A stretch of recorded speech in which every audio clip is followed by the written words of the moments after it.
जय Shri Mahakal. Hello guys, 7 महीना चल रहा है।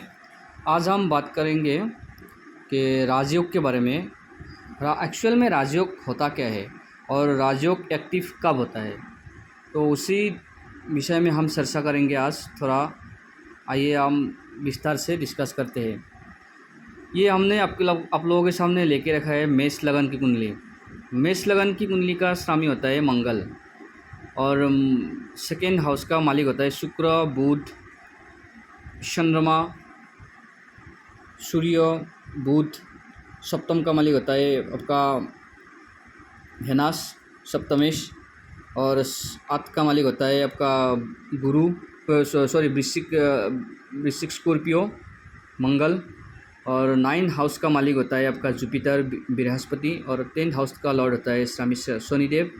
और 11वें हाउस का भी शनिदेव ही है, और 12वें हाउस का मालिक जुपिटर है।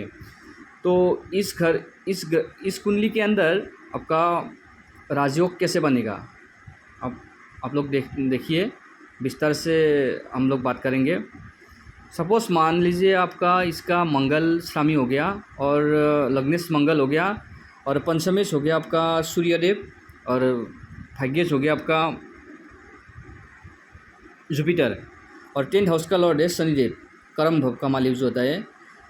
सपोज मान लीजिए पंचमेश जाके आपका लगन में बैठा है, और लगन का स्वामी मंगल के साथ युति में है लग्नेश में, और साथ में आपका गुरु भी प्लस है, प्लस जुपिटर प्लस सन। ये तीनों अगर लगन में, या आपका पंचम में, या आपका भाग्यस्थान में, या आपका दसम हाउस में आपका दिग्बली होता है। सूर्य इधर दिग्बली हो जाएगा, लेकिन फिर भी आपका शनि के घर में शत्रु भाव रखते हैं उधर, तो इतना अच्छा पावरफुल राजयोग नहीं होगा। तो भाग्य की घर में भी सूर्य होगा। 9th हाउस में सूर्य मित्र के घर में होगा, और 1st हाउस में सूर्य आपका लग्नेश हो जाएगा, इधर उत्सव हो जाएगा, इधर आपका बहुत पावरफुल राजयोग बनेगा। तो जिस टाइम में सूर्य की महादशा शुरू होगा, या आपका मंगल की महादशा होगा, मंगल और सूर्य की जब भी दशा अंतरदशा आएगा, उस टाइम सूर्य आपका एक्टिवेट होगा और आपका राजयोग स्टार्ट होगा। क्योंकि सूर्य आपका लगन में जाके बैठा है मंगल के साथ, और सूर्य उसी टाइम आपका सूर्य क्या है? सूर्य मान सम्मान, पिता, धर्म, सरकारी क्षेत्र से आपका जुड़े हुए जितना भी कार्य है, आपका सरकारी नौकरी, सरकारी सर्विस, उच्च पद में, तो ये सब में आपको सारा चीज़ प्राप्त होगा उसी समय। जिस राजयोग वही होता है जिस टाइम आपका उस ग्रह की दशा और आपका लगन की स्वामी के साथ, या आपका भाग्य की स्वामी के साथ, या सप्तम की स्वामी के साथ, जहाँ भी केंद्रों में या त्रिकोण में बैठा होगा, उस टाइम राजयोग बहुत ही पावरफुल स्थिति में आपका शुरुआत होगा। और आपका लग्नेश भी बलवान होना चाहिए।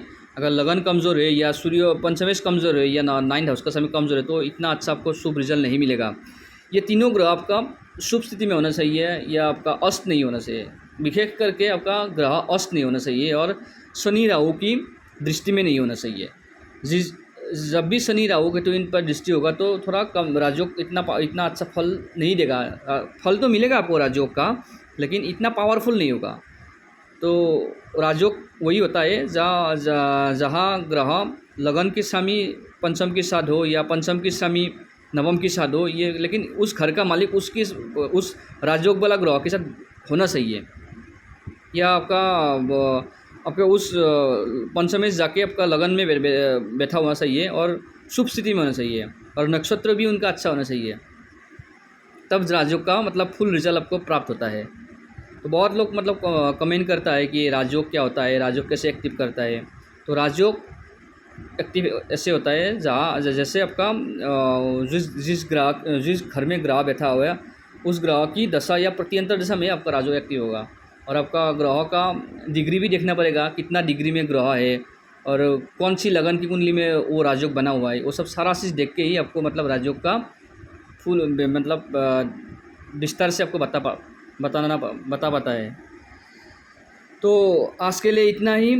किसी को भी अगर राजयोग एक्टिव करना है, अपना लगन कुंडली देखना है या लगन कुंडली आपका बनवाना है तो आप लोग हम लोगों से संपर्क कर सकता है और हम लोग आपको अच्छा से सारा डिटेल्स डिस्कस करके कुंडली देख के देते हैं।